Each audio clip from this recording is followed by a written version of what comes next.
সুপ্রভাত পশ্চিমবঙ্গবাসী। তো ঘুম ভাঙলো ফাইনালি? মনে তো হয় না, কারণ বাঙালি তো ঘুমাতেই ভালোবাসে।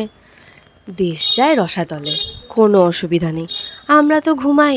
তার উপরে রবিবারের দিন, সারা সপ্তাহ কত খাটাখাটনি, তারপরে একটা দিন একটু ঘুম না দিলে ভালো করে চলে? এমনিতেই আমরা নিজেদের কালচার, নিজেদের ভাষা, এই সব কিছুকে নিয়ে বাকি সবার থেকে নিজেদেরকে খুব আলাদা করে রেখে দিয়েছি।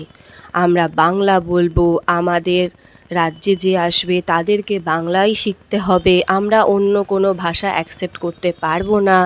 অথচ অথচ দেশের বাইরে যাওয়ার জন্য ইংলিশ শেখাটা আমাদের জন্য খুব জরুরি। দেশের বাইরে পা রাখতে গেলে দেশের বাইরের ভাষা শিখতেই হবে। আর তাছাড়াও পুরো ভারতবর্ষের মধ্যে যত রকমের অফিসিয়াল কাজকর্ম সব ইংলিশেই হয়, তাই ইংলিশটা আমাদের জন্য ম্যান্ডেটরি।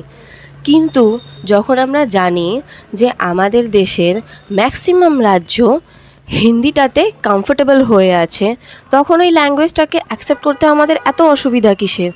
শুধু হিন্দিভাষী, নন বেঙ্গলি, অবাঙালি এই সব কথাবার্তা বলে আমরা নিজেরাই নিজেদের সঙ্গে ঝামেলা বাঁধিয়ে রাখি। আর তার সুযোগ কে নিচ্ছে? We are isolated from the country. পুরো ইন্ডিয়াতে একটা রুল চলছে, আর ওয়েস্ট বেঙ্গলে আলাদা রুল। তাতে কোনো প্রবলেম নেই, বাঙালি তো ঘুমাবে, খাবে, ঘুমাবে, আর কোনো কাজ নেই। আরে দেশে যাই হোক গে যাক না, দেশ রসাতলে যাক, আমরা ঘুমাই।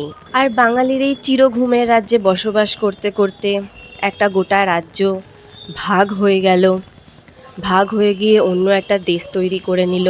তাও আমরা ঘুমাচ্ছি, আমাদের কোনো ভ্রুক্ষেপ নেই।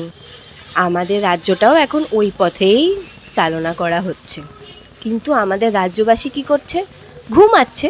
আর কি করবে?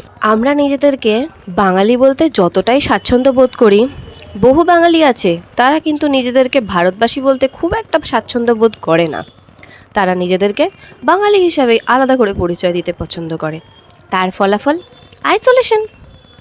এটাই হচ্ছে।